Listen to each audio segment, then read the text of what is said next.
வேதாகமம் சொல்கிற 2 பிரதான கற்பனைகளை நம்முடைய வாழ்க்கையிலே நாம் கடைப்பிடிக்கும்போது தேவனுடைய அன்பையும் நியாயத்தையும் நாம் வெளிப்படுத்துவோம் என்பதை இந்த வார பாடம் நமக்கு கற்றுத்தருகிறது.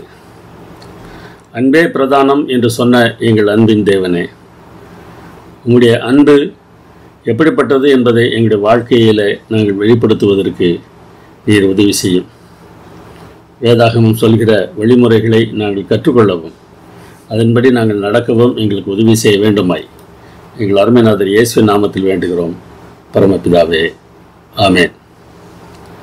சமீபத்தில் வாட்ஸ்அப்பில் என் தந்தையின் கைரேகைகள் என்கிற ஒரு கதையை நான் பார்த்தேன். ஆங்கிலத்திலிருந்து தமிழில் மொழிபெயர்க்கப்பட்ட ஒரு கதை அது.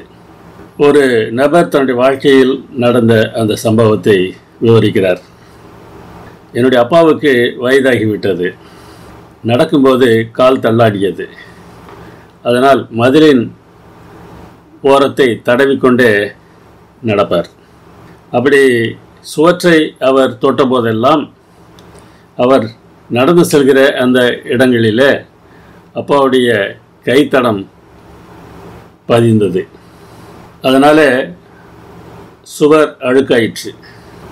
இதை கண்ட என்னுடைய மனைவி, சுவற்றை ஏன் இவர் தொட்டுக்கொண்டு நடக்க வேண்டும், சுவர் அழுக்காகிறதே என்று கோபப்படுவாள். ஒரு நாள் தலைவலிக்கிறது என்று தலைவலி தைலத்தை தடவிவிட்டு கையில் மிச்சம் இருந்த தைலத்தோடு கூட மதிலை தொட்டு நடந்து விட்டார். மதிலில் அவருடைய கைரேகைகள் பதிந்தன, மிகவும் அழுக்காக தெரிந்தன. இதுவரை என்னிடம் மாத்திரம் சொல்லி வந்த என்னுடைய மனைவி சற்று அதிகமாகவே கத்திவிட்டாள். நானும் கோபமடைந்து, அப்பா, மதிலை தொடாமல் நடக்க முடியாதா, ஏன் இப்படி மதிலை அழுக்காக்குகிறீர்கள் என்று கத்தினேன். அப்பா, சரியப்பா, நான் இனிமேல் மதிலை தொடாமல் நடக்கிறேன் என்று சொல்லிவிட்டார்.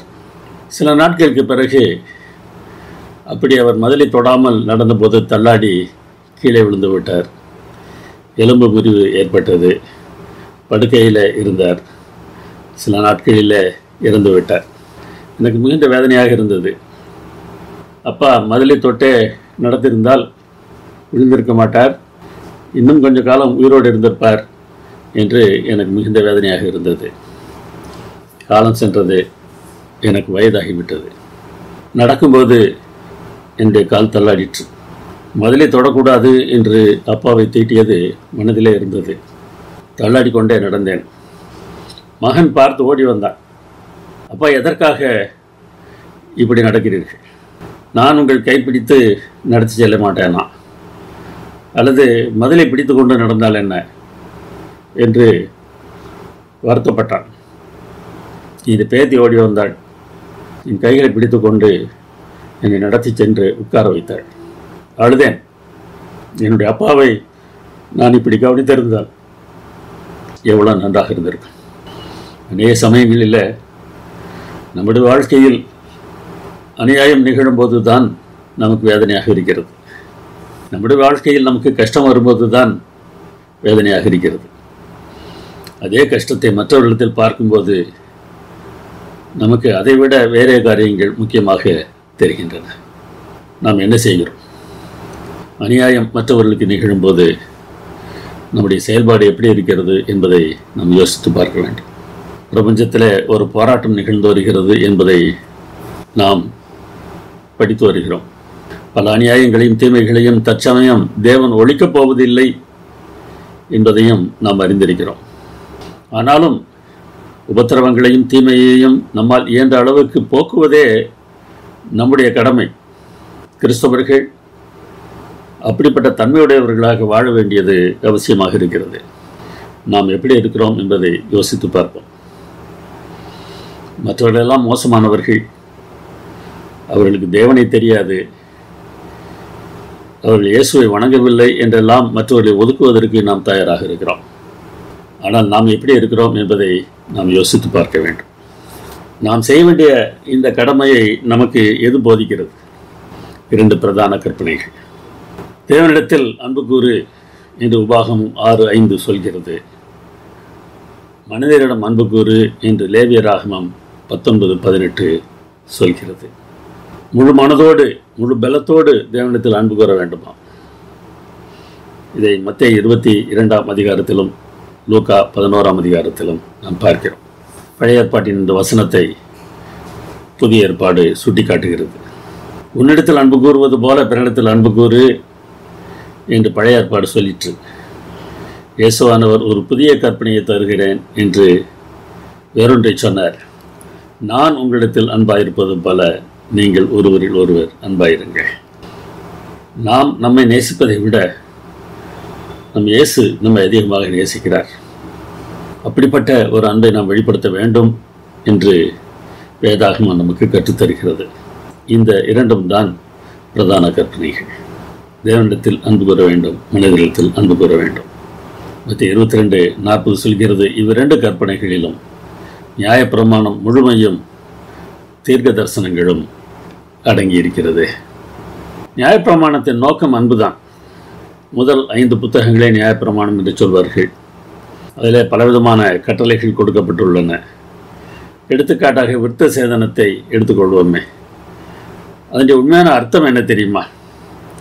உன் தேவனாகிய கர்த்தரில் நீ உன் முழு இருதயத்தோடும் உன் முழு ஆத்மாவோடும் அன்பு கூர்ந்து பிழைக்கும்படி உன் தேவனாகிய கர்த்தர் உன் இருதயத்தையும் உன் சந்ததியாரின் இருதயத்தையும் விருத்த சேதனம் பண்ணுவார். உபாகமம் 30:6. நாம் அன்பு கூற வேண்டும் என்றால் நம்முடைய இருதயம் விருத்த சேதனம் பண்ணப்பட வேண்டும். நம்மால் நம்முடைய இருதயத்தை விருத்த சேதனம் பண்ண முடியாது. அதனால்தான் உடலின் வெளிப்பகுதியிலே ஒரு குறிப்பிட்ட தோலை வெட்டி எறிகிறோம். இதன் அர்த்தம் இதுதான். அந்த தோலை மாத்திரம் வெட்டி எறிந்துவிட்டு இருதயத்தின் தோலை வெட்டுவதற்கு நாம் தேவனை அனுமதிக்கவில்லை என்றால் அந்த விருத்த சேதனம் அர்த்தமற்றதாக மாறிவிடுகிறது. நியாயப்பிரமாணம் சொல்கிற ஒவ்வொரு கட்டளையையும் நாம் யோசித்து பார்த்தால் அதன் நோக்கம் அன்பு என்பதை நாம் அறிந்து கொள்ள முடியும். தீர்க்க தரிசனத்தின் நோக்கமும் கூட அன்புதான். வெளிப்படுத்தல் புத்தகத்தின் மையமான வசனம் எது தெரியுமா? கியாசம் என்கிற அமைப்பை வைத்து நாம் ஆராய்ந்து பார்த்தோம் என்றால் பரலோகத்தில் தேவனுடைய ஆலயத்திலே அவருடைய உடன்படிக்கையின் பெட்டி காணப்பட்டது என்கிற வெளிப்படுத்தல் 11:19 தான் வெளிப்படுத்தல் புத்தகத்தின் மைய வசனம். அந்த உடன்படிக்கை பெட்டிக்குள்ளாக 10 கற்பனை இருந்தது. அந்த 10 கற்பனை அன்பை வெளிப்படுத்துகிற ஒன்றாகும். முதல் 4 கற்பனைகள் தேவன் மேல் நாம் வைக்க வேண்டிய அன்பையும் 6 கற்பனைகள் மனிதன் மேல் நாம் வைக்க வேண்டிய அன்பையும் காட்டுகின்றன. தீர்க்க தரிசனத்தின் முக்கியத்துவம் இந்த அன்பில்தான் இருக்கிறது என்பதை இந்த வசனம் நமக்கு தெளிவாக காட்டுகிறது. தானியல் புத்தகத்தின் மையப்பகுதி எது என்று பார்த்தால் அது தானியல் 9:26. அந்த 62 வாரங்களுக்கு பின்பு மேசியா சங்கரிக்கப்படுவார், ஆனாலும் தமக்காக அல்ல என்று வாசிக்கிறோம். கிறிஸ்து நம்மேல் வைத்த அன்பு எத்தகையது என்பதை அவருடைய சிலுவை மரணம்தான் காட்டுகிறது. அவர் சங்கரிக்கப்படுவார் என்பதை இந்த வசனம் நமக்கு காட்டுகிறது. தீர்க்க தரிசனத்தின் நோக்கமும் அன்புதான். யாரிடத்தில் அன்பு கூறுவது? எல்லோரிடத்திலும் அன்பு கூற வேண்டும் என்றுதான் வேதாகமம் சொல்கிறது. உங்களிடத்தில் வாசம் பண்ணுகிற அந்நியனை சுதேசி போல எண்ணி நீங்கள் உங்களில் அன்பு கூறுகிறது போல அவனிலும் அன்பு கூறுவீர்களாக என்று லேவியராகமம் 19:34 வாசிக்கிறோம். இவர்கள் அந்நியர்கள் என்று எவரையும் ஒதுக்கக்கூடாது என்கிற ஒரு கட்டளையை தேவன் இஸ்ரவேல் தேசத்திற்கு கொடுத்தார். அது மாத்திரமல்ல, அவர் திக்கற்ற பிள்ளைக்கும் விதவைக்கும் நியாயம் செய்கிறவரும் அந்நியன் மேல் அன்பு வைத்து அவனுக்கு அன்ன வஸ்திரம் கொடுக்கிறவருமாய் இருக்கிறார் என்று உபாகமம் 10:18 வாசிக்கிறோம். திக்கற்றவர்கள், விதவைகள், அந்நியர்கள் இவர்கள் எல்லார் மேலும் தேவன் அக்கறை உள்ளவராக இருக்கிறார். தேவனை நேசித்தால் அவரால் படைக்கப்பட்ட மனிதரையும் நாம் நேசிக்க வேண்டும். அந்த நேசத்தின் ஒரு பகுதி நம்மை சுற்றிலும் உள்ளவர்கள் நலனில் அக்கறை காட்டுவதாகும். எப்படிப்பட்ட அக்கறையை நாம் மற்றவர் மேல் காட்டி வருகிறோம் என்பதை இந்த நாளிலே நாம் யோசித்து பார்க்க வேண்டும். தேவன் எதிர்பார்க்கிற பிரதான 2 அன்பு கூறுதல்கள் நம்மிடத்தில் இல்லாவிட்டால் 2 பிரதான பாவங்கள் ஏற்பட்டு விடுகின்றன. அவை என்ன என்பதையும் நாம் பார்க்க வேண்டும். முதலாவது பிரதான பாவம் தேவனுடைய இடத்தை வேறு ஏதாவது ஒன்றுக்கு கொடுக்கிற செயல். இந்த இடமாற்றம் தான் முதலாவது பிரதான பாவம். ஏசாயா 42:8 ஆண்டவர் சொல்வதை பாருங்கள். நான் கர்த்தர், இது என் நாமம், என் மகிமையை வேறொருவனுக்கும் என் துதியை விக்கிரகங்களுக்கும் கொடேன் என்று சொல்கிறார். எல்லாம் அறிந்தவராக இருக்கிற ஆண்டவர் தன்னுடைய மகிமையை வேறு எவருக்கும் கொடுக்க மாட்டார், தன்னுடைய துதியை விக்கிரகங்களுக்கு கொடுக்க மாட்டார். ஏன் அவர் அப்படி செய்ய மாட்டாராம்? விக்கிரகங்களை பற்றி பேசும்போது அவைகளுக்கு வாயிருந்தும் பேசாது, அவைகளுக்கு கண்கள் இருந்தும் காணாது, அவைகளுக்கு காதுகள் இருந்தும் கேளாது என்று வேதம் சொல்கிறது. சில சமயங்களில் இந்த விக்கிரகங்களுக்கு பின்னால் இருந்து பேய்கள் பேசலாம். ஆனால் பொதுவாக வைக்கப்படுகிற விக்கிரகங்கள் அனைத்தும் அப்படி செயல்படுவது இல்லை. இது ஏன் தேவன் அருவருக்கிறார்? சில சமயங்களில் தேவனை விக்கிரகம் போல நாம் பார்த்து விடுகிறோம். விக்கிரகம் வைக்கக்கூடாது என்று சொல்லுகிற கட்டளையானது முக்கியமாக தேவனுக்கு விக்கிரகம் வைக்கக்கூடாது என்பதை பற்றித்தான் பேசுகிறது.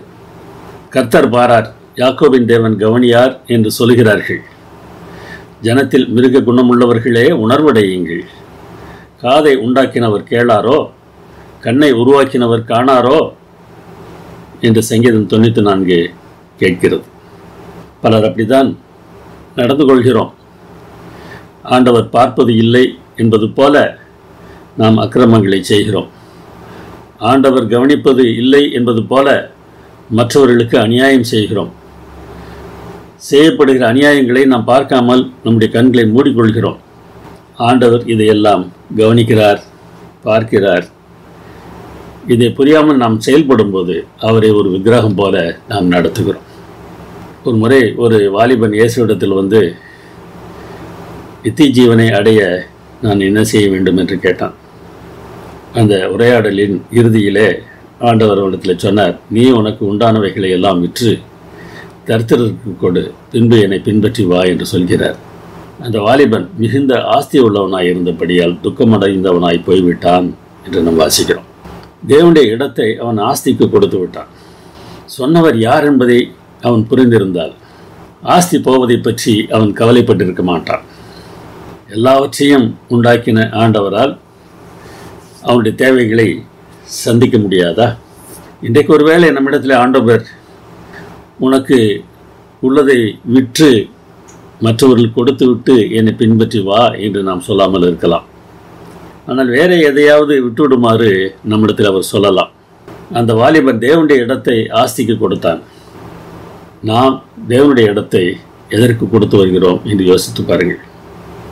சவுல் என்கிற ராஜாவிடத்தில் ஆண்டவர் எதிரியின் மிருக ஜீவன்கள் அனைத்தையும் கொன்றுவிடு என்று சொன்னார். அவனோ அவற்றை கொல்லாமல் காப்பாற்றி வந்தான். சாமுவேலிடத்தில் பேசும்போது பலியிடுவதற்கு இவை பிரயோஜனமாக இருக்கும் என்று சொல்கிறான். தேவனுடைய இடத்தை அவன் தனக்கு கொடுத்து விட்டான். தேவன் சொன்னதை விட தன்னுடைய சிந்தை பெரியது என்று எண்ணுகிறான். பலியிட சொன்னது அவர் தானே. பலியிடுவதற்கு இந்த மிருகங்களை எல்லாம் கொண்டு வா என்றவர் சொல்லவில்லையே. இதை முரட்டாட்டம் என்று வேதாகமம் அழைக்கிறது. இந்த முரட்டாட்டம் விக்கிரக ஆராதனைக்கு சரியாக இருக்கிறது என்று சாமுவேல் குறிப்பிட்டார். தகப்பனையாவது தாயையாவது என்னிலும் அதிகமாய் நேசிக்கிறவன் எனக்கு பாத்திரன் அல்ல, மகனையாவது மகளையாவது என்னிலும் அதிகமாய் நேசிக்கிறவன் எனக்கு பாத்திரன் அல்ல என்று இயேசு சொன்னார். தேவனுடைய இடத்தை தகப்பனுக்கோ தாய்க்கோ மகனுக்கோ மகளுக்கோ மனைவிக்கோ கணவனுக்கோ நாம் கொடுக்கக்கூடாது. இவைதான் என்றில்லை. பல சமயங்களில் நாம் தேவனுடைய இடத்தை பணத்திற்கு கொடுத்து விடுகிறோம், பதவிக்கு கொடுத்து விடுகிறோம், அதிகாரத்திற்கு கொடுத்து விடுகிறோம், அறிவுக்கு கொடுத்து விடுகிறோம், வேலைக்கு கொடுத்து விடுகிறோம், ஏன் ஊழியத்துக்கு கூட கொடுத்து விடுகிறோம். நாம் செய்கிறது நன்மையானதாக இருந்தாலும் கூட தேவனை தேடாமல் அந்த நன்மையை செய்வதனாலே எந்த பயனும் இல்லை. இரண்டாவது பிரதான பாவம், மற்றவர்களுக்கு நடக்கிற அநியாயங்களை நாம் பார்க்காதவர்கள் போல நம்முடைய கண்களை மூடிக்கொள்வதால் பாதிக்கப்படுகிறவர்கள் மேல் நாம் அக்கறை காட்ட வேண்டும். கர்த்தர் பாரார் கவனியார் என்று சொன்னதாக சங்கீதம் 94 வாசித்தோம் அல்லவா? எந்த சூழ்நிலையில் ஆண்டவர் அந்த வசனத்தை சொன்னார் தெரியுமா? அதுக்கு முந்தின வசனத்தை சேர்த்து பார்ப்போம். விதவையையும் பரதேசியையும் கொன்று திக்கற்ற பிள்ளைகளை கொலை செய்து கர்த்தர் பாரார், யாக்கோபின் தேவன் கவனியார் என்று சொல்கிறார்கள் என்று சொல்கிறார். நாம் செய்கிற செயல்களுக்கு எதிர்த்து நிற்க முடியாதவர்கள், நமக்கு ஒன்றும் செய்ய முடியாதவர்கள், அவர்களுக்கு உபத்திரவத்தை நாம் கொடுத்துவிட்டு நாம் தேவனை தேடுவது போல நடக்கிற செயலானது தேவன் பார்க்க மாட்டார் என்று நினைத்து கொண்டு செயல்படுவதால் கர்த்தர் நியாயத்தை விரும்புகிறார். தவறுக்கு தண்டனை கொடுக்கப்பட வேண்டும். நல்லது செய்தால் பிரதிபலன் நற்பலன் கொடுக்க வேண்டும்.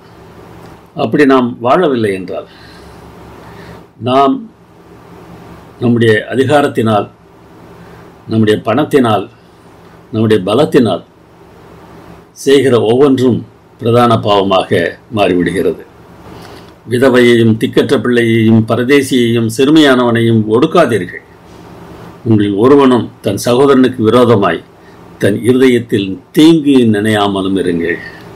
மற்றவர்களை ஒடுக்காமல் இருப்பது மாத்திரமல்ல, நம்முடைய மனதில் கூட மற்றவர்களுக்கு நாம் தீங்கு நினைக்கக்கூடாது என்று வேதாகமம் சொல்கிறது. இயேசுவானவர் சொன்ன ஒரு உவமையில், நான் பசியாயிருந்தேன், நீங்கள் எனக்கு போஜனம் கொடுக்கவில்லை. தாகமாயிருந்தேன், நீங்கள் என் தாகத்தை தீர்க்கவில்லை. அந்நியனாயிருந்தேன், நீங்கள் என்னை சேர்த்து கொள்ளவில்லை. வஸ்திரமில்லாதிருந்தேன், நீங்கள் எனக்கு வஸ்திரம் கொடுக்கவில்லை. வியாதி உள்ளவனாயும் காவலில் அடைக்கப்பட்டவனாயும் இருந்தேன், நீங்கள் என்னை விசாரிக்கவில்லை என்று இறுதியில் ஆண்டவர் சிலரிடம் சொல்வார் என்று நாம் வாசிக்கிறோம். மற்றவர்களுக்கு செய்கிற நன்மைகளை நாம் தேவனுக்கு செய்கிறோம், மற்றவர்களுக்கு செய்கிற தீமைகளை நாம் தேவனுக்கு செய்கிறோம். ஒரு போதகர் இடத்தில் சொல்வார், யாராவது பிச்சை கேட்டால் ஒருவேளை இது தேவனாக இருக்குமோ, மாறு இடத்தில் வந்து பிச்சை கேட்கிறாரோ என்று நினைத்து நான் பிச்சை கொடுத்து விடுவேன் என்று சொல்வார். அப்படி செயல்படுவதில் அர்த்தமில்லை. நாம் செய்கிற அந்த செயலானது அன்பின் அடிப்படையில் செய்யப்பட வேண்டும். யாருக்கு நாம் உதவி செய்கிறோமோ அவர்களுக்கு அது நன்மை என்பதற்காக செய்யப்பட வேண்டுமே தவிர, அதை செய்தால் எனக்கு என்ன நன்மை என்று பார்த்து செய்யக்கூடாது. மேலும் கிறிஸ்தவர்களிடத்தில் ஆண்டவர் இப்படி பேசப்போவதில்லை. இந்த வசனங்கள் தான் அவர்களுக்கு தெரியுமே. போதகர் சொன்னது போல இந்த வசனம் இப்படி சொல்கிறது என்று செயல்படக்கூடியவர்களும் இருக்கத்தானே செய்கிறோம். ஆனால் இந்த வார்த்தைகள் தேவனுடைய வசனத்தை அறியாதவர்களிடத்தில் பேசப்படுகிற வார்த்தைகள். நான் பசியாக இருந்தேன், நீங்கள் எனக்கு போஜனம் கொடுத்தீர்கள் என்று அவர் சொன்னார் என்றால், நாம் ஏழைகளுக்கு கொடுத்ததை ஆண்டவர் சொல்கிறார் என்று கிறிஸ்தவர்கள் புரிந்து கொள்வார்கள். ஆனால் மற்றவர்களுக்கு அது தெரியாது. ஒன்றை நாம் புரிந்து கொள்ள வேண்டும். தேவனை பற்றி நான் அறிந்திருக்கிறது போல அறிந்திராத அநேக மக்கள் இருக்கிறார்கள். ஆனால் தேவனை பற்றிய அறிவு அவர்களுக்கு இருக்கிறது. பின்னாலே யோசியா ராஜாவை குறித்து நாம் பார்க்க போகிறோம். இயேசுவானவர் பெத்லெகேமிலே பிறந்தார், கல்வாரியிலே சிலுவையிலே அறையப்பட்டார் என்கிற தகவல்களை தெரிந்திருப்பது தேவனை அறிகிற அறிவு இல்லை. தேவன் எப்படிப்பட்ட அன்புடையவராக இருக்கிறாரோ அப்படிப்பட்ட அன்புடையவர்களாக நாம் செயல்படுவதுதான் தேவனை அறிகிற அறிவு. அந்த அறிவை பெற்றவர்கள் நம்மால் அஞ்ஞானிகள் என்று ஒதுக்கப்படுகிற அநேகர் மத்தியிலே இருக்கிறார்கள். அப்படிப்பட்டவர்கள் நியாயப்பிரமாணத்தை அறிந்தவர்கள். நியாயப்பிரமாணம் அவருடைய உள்ளத்திலே எழுதப்பட்டிருக்கிறது என்று ரோமருக்கு எழுதும்போது பவுல் குறிப்பிடுகிறார். இன்றைக்கு நீங்கள் அதை ஏற்றுக்கொள்ளாமல் இருக்கலாம், நியாயத்தீர்ப்பு நாளிலே அதை புரிந்து கொள்வீர்கள் என்று கூட அவர் ஆணித்தரமாக பேசிவிட்டு போகிறார். மற்றவர்களை இழிவாக பார்ப்பதை நாம் நிறுத்திவிட்டு, எனக்கு தெரிந்திருக்கிற உண்மையில் நான் எவ்வளவு தூரம் உண்மையாக இருக்கிறேன் என்பதை யோசித்து பார்ப்பது தான் மிகவும் மிகவும் முக்கியமானது. வேதாகமம் இப்படித்தானே சொல்கிறது, தேவனிடத்தில் அன்பு கூறுகிறேன் என்று ஒருவன் சொல்லியும் தன் சகோதரனை பகைத்தால் அவன் பொய்யன். தான் கண்ட சகோதரனிடத்தில் அன்பு கூறாமல் இருக்கிறவன் தான் காணாத தேவனிடத்தில் எப்படி அன்பு கூறுவான்? நான் தேவனிடத்தில் அன்பாக இருப்பேன் என்று சொல்வது மிகவும் மிகவும் எளிது, நாம் நடித்து விடலாம். ஆனால் மனிதனிடத்திலே அன்பாக இருக்கிறேன் என்று சொல்வது அவ்வளவு எளிதல்ல. நாம் நடிக்க முடியாது. பேச்சிலே நடித்தாலும் செயலிலே காட்டிவிடுவோம். செயலிலே மனிதர்களை நாம் நேசிக்காமல் இருக்கும்போது நமக்கு தேவனிடத்திலும் அன்பு இல்லை என்பது வெளிப்படுகிறது. தேவனிடத்தில் அன்பு கூறுகிறவன் தன் சகோதரனிடத்திலும் அன்பு கூற வேண்டும் என்கிற இந்த கற்பனையை அவரால் பெற்றிருக்கிறோம் என்று யோவான் குறிப்பிடுகிறார். இந்த அன்பு நம்மிடத்தில் இருக்கிறதா என்பதைத்தான் இந்த வார பாடம் நமக்கு முன்னதாக கேள்வியாக வைக்கிறது. பிறருக்கு செய்யப்படுகிற அநியாயங்களை நாம் ஏன் சகித்துக் கொள்ளக்கூடாது? தேவன் நியாயத்தை விரும்புகிறார். கர்த்தர் நியாயத்தை விரும்புகிறவர் என்று சங்கீதம் 37:28 சொல்கிறது. பரலோகத்தில் இதற்காக எல்லா காலங்களிலும் விசாரணை நடந்து வருகிறது. 1 ராஜாக்கள் 22ஆம் அதிகாரம் 19 முதல் 23 வரை உள்ள வசனங்களை வாசித்து பாருங்கள். ஆகாபுடைய காலத்தில் ஆகாபை பற்றிய ஒரு விசாரணை பரலோகத்தில் நடந்ததை மிகாய் என்னும் தீர்க்கதரிசி பார்த்ததாக குறிப்பிடுகிறார். எல்லா காலங்களிலும் இந்த விசாரணை நடந்து வருகிறது. இந்த விசாரணையில் தேவ தூதர்கள் பங்கேற்கிறார்கள். அந்த விசாரணை குறித்து சங்கீதம் 82:1 கூட வாசிக்கிறோம். தேவ சபையிலே தேவன் எழுந்தருளி இருக்கிறார். தேவர்களின் நடுவிலே அவர் நியாயம் விசாரிக்கிறார். தேவ சபையில் தேவன் நியாயம் விசாரிக்கிறார். அந்த தேவ சபையில் யார் இருக்கிறார்கள்? தேவர்கள் இருக்கிறார்கள். தேவர்கள் என்பதற்கான எலோஹிம் என்கிற வார்த்தைக்கு நீதிபதிகள் எனும் அர்த்தமும் இருக்கிறது. வேதாகமத்தில் தானே அது அவ்வாறு மொழிபெயர்க்கப்பட்டும் இருக்கிறது. பரலோக சபை நியாயம் விசாரிக்கிற ஒரு சபை என்பதை வேதாகமம் நமக்கு காட்டுகிறது. யோபு 1ஆம் அதிகாரத்திலும் 2ஆம் அதிகாரத்திலும் இந்த சபை கூடுதலை பற்றி நாம் வாசிக்கிறோம். தானியேல் 4ஆம் அதிகாரத்தில் கூட நேபுகாத்நேச்சாருக்கு கொடுக்கப்பட்ட தண்டனையானது தேவதூதர்களால் தீர்மானிக்கப்பட்ட ஒன்று என்று நாம் வாசிக்கிறோம். உன்னதமானவர் மனுஷருடைய ராஜ்யத்தில் ஆளுகை செய்கிறார் என்று நரஜீவன்கள் அறியும்படிக்கு காவலாளரின் தீர்ப்பினால் இந்த காரியமும் பரிசுத்தவான்களின் மொழியினால் இந்த விசாரணையும் தீர்மானிக்கப்பட்டது என்று வாசிக்கிறோம். இங்கே காவலாளர், பரிசுத்தவான்கள் என்று அழைக்கப்படுகிறவர்கள் தேவ தூதர்கள். நேபுகாத்நேச்சாருக்கு கொடுக்கப்பட வேண்டிய தண்டனை என்ன என்பதை இந்த சபை தீர்மானித்ததாக நாம் வாசிக்கிறோம். பரலோக விசாரணையில் தீர்ப்புக்கு ஒத்ததாக பூலோக விசாரணையின் தீர்ப்பு இருக்க வேண்டும். பூலோகத்தில் இருக்கக்கூடிய நீதிமன்றங்களிலே விசாரணை சரியானதாக இல்லாமல் அநியாயம் நடந்தபோது இந்த சங்கீதம் அதை சுட்டி காட்டுகிற ஒரு சங்கீதமாக அமைகிறது. பரலோகத்தில் விசாரணை நடக்கிறது. பூலோகத்தில் என்ன செய்கிறீர்கள்? எதுவரைக்கும் நீங்கள் அநியாய தீர்ப்பு செய்வீர்கள்? எதுவரைக்கும் துன்மார்க்கருக்கு மகதாட்சணியம் பண்ணுவீர்கள்? எதுவரைக்கும் ஏழைக்கும் திக்கற்ற பிள்ளைக்கும் நியாயம் செய்யாமல் இருப்பீர்கள்? எதுவரைக்கும் சிறுமைப்பட்டவனுக்கும் திக்கற்றவனுக்கும் நீதி செய்யாமல் இருப்பீர்கள்? அவற்றை நீங்கள் செய்ய வேண்டும். துன்மார்க்கருக்கு மகதாட்சணியம் பண்ணக்கூடாது. ஏழைகளுக்கு சரியான நியாயத்தை செய்ய வேண்டும். பலவீனனையும் எளியவனையும் விடுவித்து துன்மார்க்கரின் கைக்கு அவர்களை தப்புவியுங்கள். அதிகாரம் அதற்குத்தான் நமக்கு கொடுக்கப்பட்டிருக்கிறது. ஒரு சிறு நிறுவனமாக இருக்கலாம்.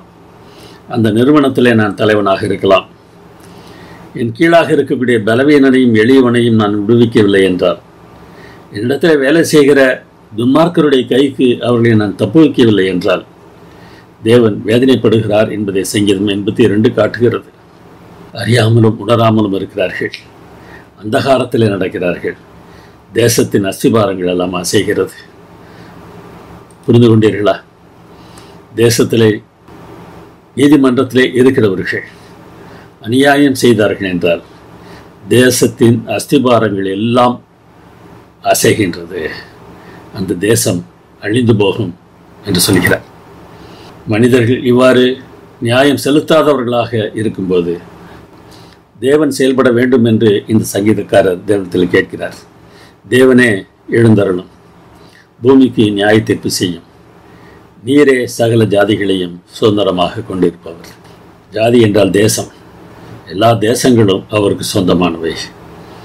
அந்த தேசங்களிலே அநியாயம் நடக்கும்போது தேவன் எழும்பி நியாய தீர்ப்பு செய்ய வேண்டும் என்று வேதாகமம் அவரிடத்தில் கெஞ்சுகிறது. ஏனென்றால் அவர் நியாயத்தில் பிரியப்படுகிறார்.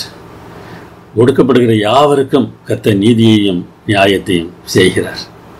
நம்மால் இயன்றவரை நம்முடைய அதிகாரத்திற்கு உட்பட்ட எல்லைக்குள்ளாக இவற்றை செய்வதற்கு நாம் அழைக்கப்பட்டிருக்கிறோம். இதை செய்வதற்கு ஒரே ஒரு நோக்கம்தான் காரணமாக இருக்க வேண்டும்.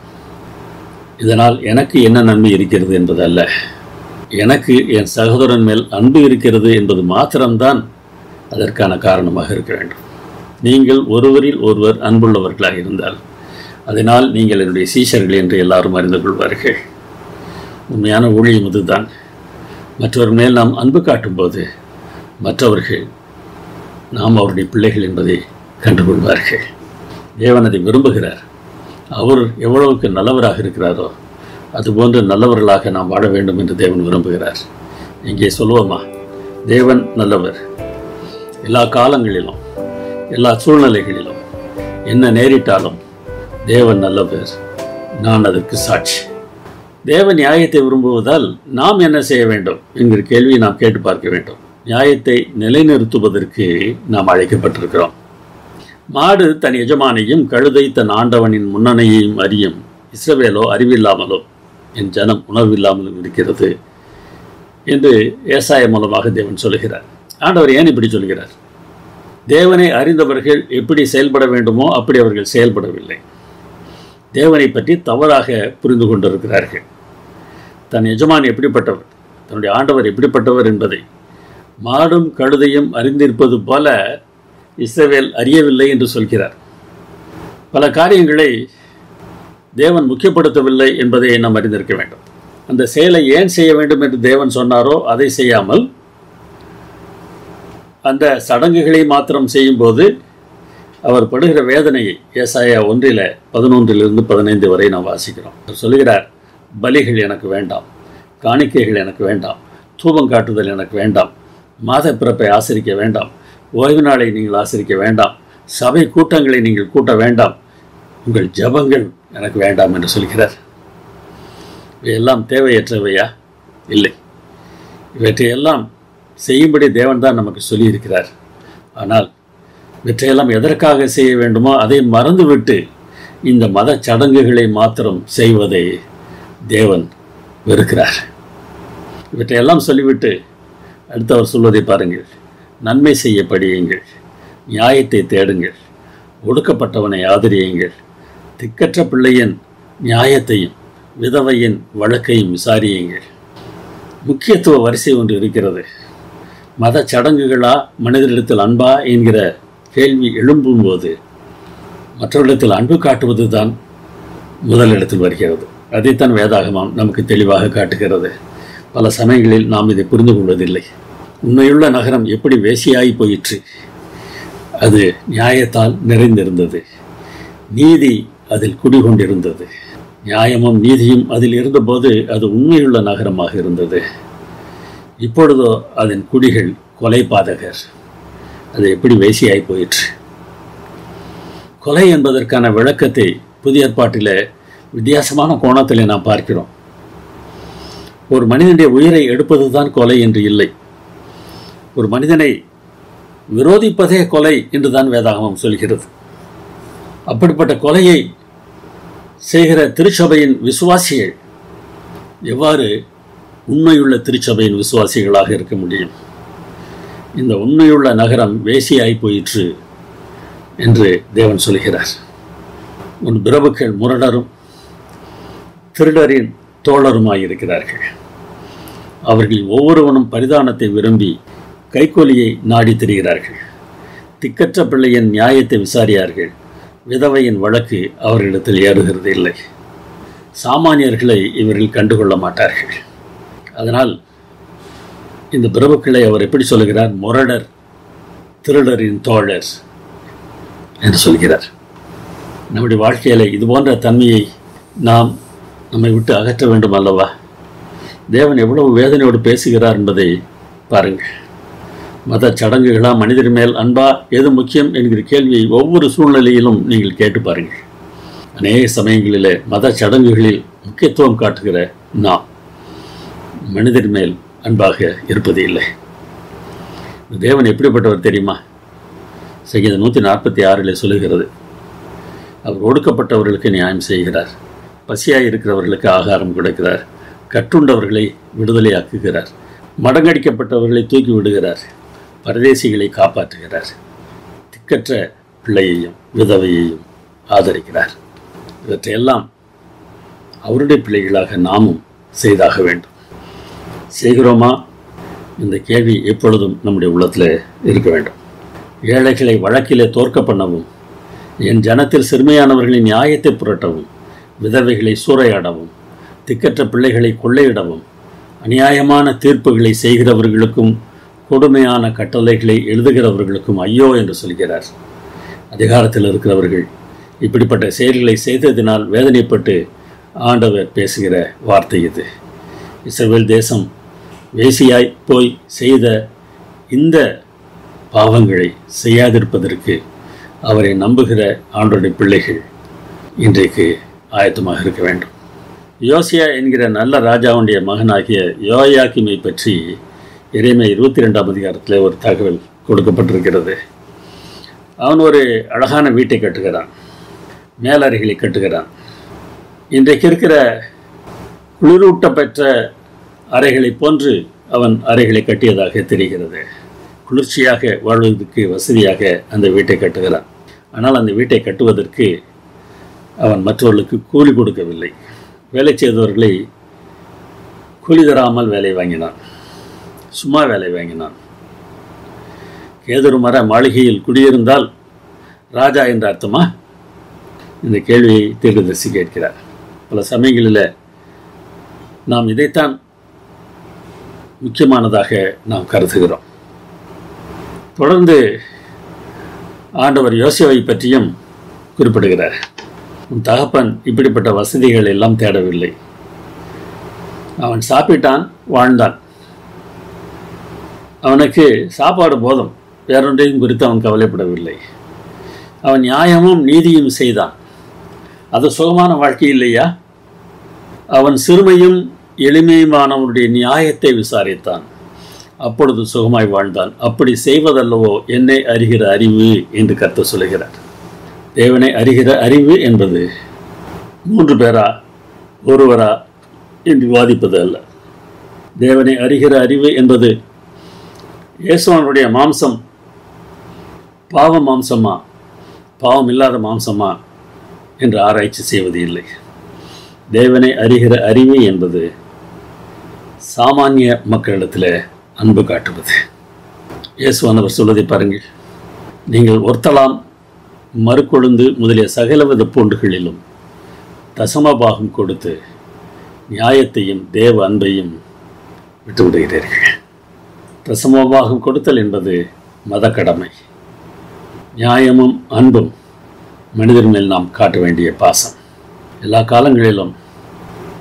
காலங்களிலும் தேவனை அறிந்திருக்கிறோம் என்று சொல்லுவரிடத்தில் இந்த பிரச்சனை தான் காணப்படுகிறது. உண்மையான பக்தி என்ன?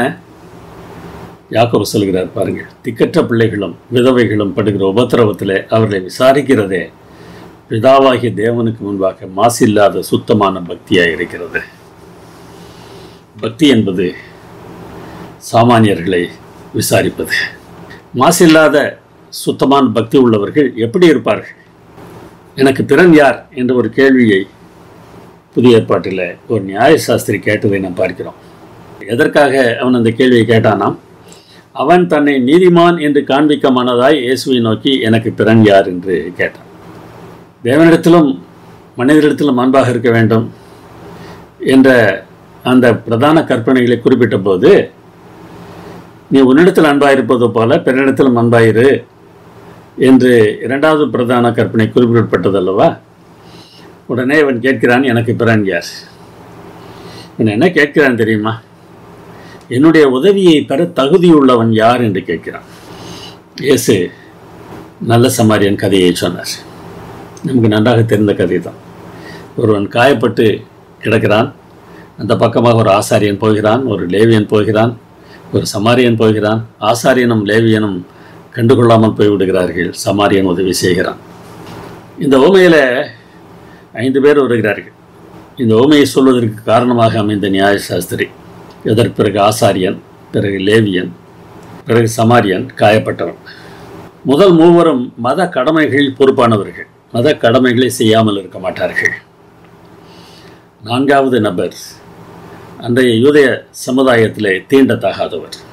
இயேசு என்ன சொல்கிறார் என்பதை பாருங்கள். நியாய சாஸ்திரிகளும் ஆசாரியர்களும் லேவியர்களும் மத கடமைகளில் ஒழுங்காக இருக்கிறீர்கள், ஆனால் மனிதனிடத்தில் அன்பாக இல்லை. சமாரியனிடத்தில் மத கடமைகள் இல்லாமல் இருக்கலாம், ஆனால் மனிதனிடத்தில் அன்பாக இருக்கிறான். இந்த ஓமை சொல்லுகிற முக்கியமான கருத்தை நாம் தெளிவாக அறிந்திருக்க வேண்டும். கள்ளர் கையில் அகப்பட்டவனுக்கு இந்த 3 பேரில் எவன் பிறன் என்று கேட்கிறார். உனக்கு எப்படி தோன்றுகிறது என்று அந்த நியாயசாஸ்திரத்தில் கேட்கிறார். உதவி செய்கிறவனுக்கு பிறன் யார் என்று நியாயசாஸ்திரி கேள்வி கேட்டான். இயேசு கிறிஸ்து அந்த கேள்விக்கான பதிலை சொல்லவே இல்லை. உதவி பெறுகிறவனுக்கு பிறன் யார் என்று இயேசு கேட்கிறார். இந்த வித்தியாசத்தை நாம் புரிந்திருக்க வேண்டும். எனக்கு பிறன் யார் என்று கேட்டபோது உதவி தேவைப்பட்டவனுக்கு பிறன் யார் என்று இயேசு கேட்கிறார். அதாவது என் உதவியை பெறக்கூடிய அளவுக்கு அடுத்தவன் நல்லவனா? இந்த கேள்வியை பல சமயங்களில் நாம் கேட்கிறோம். ஆனால் இயேசு நம்மை பார்த்து என்ன கேட்கிறார்?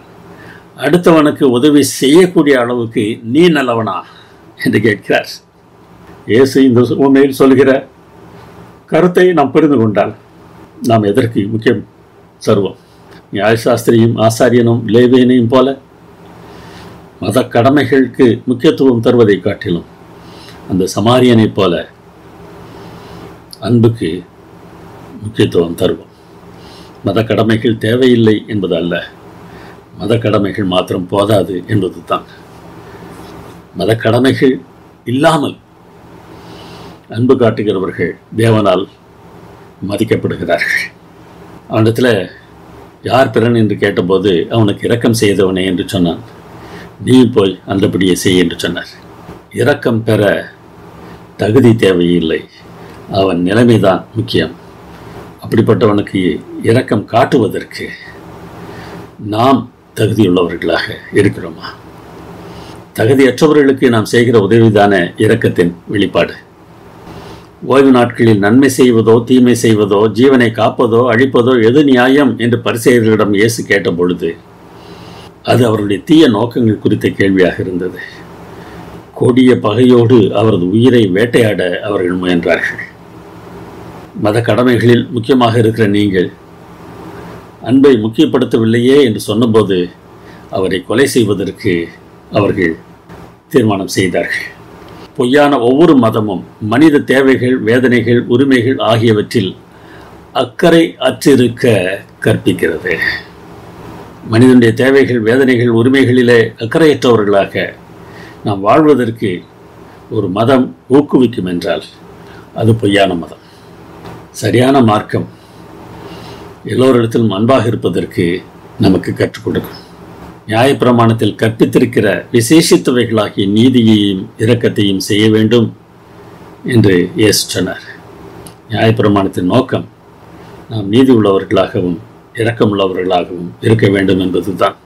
சென்னையில் வெள்ளம் வந்தபோது நடந்த அநேக நிகழ்ச்சிகளை வாசிக்கவும் கேட்கவும் நேரிட்டது. அதில் ஒரு சம்பவம் இது. வெள்ளம் வந்து ஒவ்வொரு வீட்டிற்குள்ளுமாக வெள்ளம் பூந்து கொண்டிருக்கிறது. ஒவ்வொருவரும் வீட்டின் மாடிக்கு செல்கிறார்கள். நடந்த ஒரு சம்பவத்தை ஒரு பெண்மணி சொல்கிறார். எங்கள் ஆற்றில் தண்ணீர் வந்து விட்டது. நானும் என் கணவரும் என் மகனும் மேலே ஏறி சென்று நின்று கொண்டிருந்தோம். தண்ணீரில் குதித்து நீச்சல் அடிக்க எங்களுக்கு தெரியாது. எங்களை காப்பாற்றுவதற்கு யாராவது வர வேண்டும். யார் வருவார்கள்? அவரவர் தன் தன் குடும்பத்தாரை காப்பாற்றுவதில் தீவிரமாக இருந்தார்கள். எங்களை காப்பாற்றுவதற்கு யாரும் வரவில்லை. திடீரென்று ஒரு படகு வந்தது. அந்த படகில் மாநகராட்சியின் எங்கள் பகுதி எம்சி உட்கார்ந்திருந்தார். எங்களை காப்பாற்றுவார், எங்கள் வார்டு தலைவராயிற்றே என்று நாங்கள் யோசித்தோம். ஆனால் அவர் தன்னுடைய வீட்டிற்கு படகை செலுத்தி சென்று விட்டார். அவ்வளவுதான், நாம் இறந்து போவோம் என்று நினைத்து கொண்டிருந்த போது ஒரு முகமதிய சகோதரன் தன் படகிலே வந்தார். வாருங்கள், படகிலே ஏறுங்கள், எங்களை ஏற்றுக்கொண்டு பத்திரமாக எங்களை அழைத்து சென்றார். இதுதான் மனிதம். மதம் காப்பாற்றவில்லை, மனிதம் காப்பாற்றியது. இது போன்ற இயற்கை பேரிடர்களிலெல்லாம் உலகம் அழிந்து போகக்கூடிய நிலைக்கு இன்னமும் வரவில்லை என்பதைத்தான் நாம் பார்க்கிறோம். மத கடமைகளை முக்கியப்படுத்துகிறவர்கள் இதோ இன்னும் ஒரு வாரம்தான், ஒரு மாதம்தான், ஒரு வருஷம்தான் ஆண்டவர் வந்து விடுவார் என்று சொல்லிக் கொண்டிருக்கிறோம். ஆனால் தேவனை முழுவதும் அறிய வேண்டியவர்கள் ஏராளம் வெளியே இருக்கிறார்கள். இந்த மனிதத்தன்மை நம்மிடத்தில் இல்லாவிட்டால் நாம் மிருகங்கள் தானே. சத்தியம் அறிந்த மிருகங்களாக நாம் இருப்பதிலே என்ன அர்த்தம் இருக்கிறது? ஜெபம் பண்ணுவோம். இரக்கங்களில் ஐஸ்வர்யம் உள்ள எங்கள் நல்ல பிதாவே, உம்முடைய இரக்கத்தை நாங்கள் செயலில் காட்டுவதற்கு எங்களுக்கு உதவி செய்ய வேண்டுமாய் எங்கள் அருமைநாதர் இயேசு நாமத்தில் வேண்டுகிறோம் பரமபிதாவே. ஆமென்.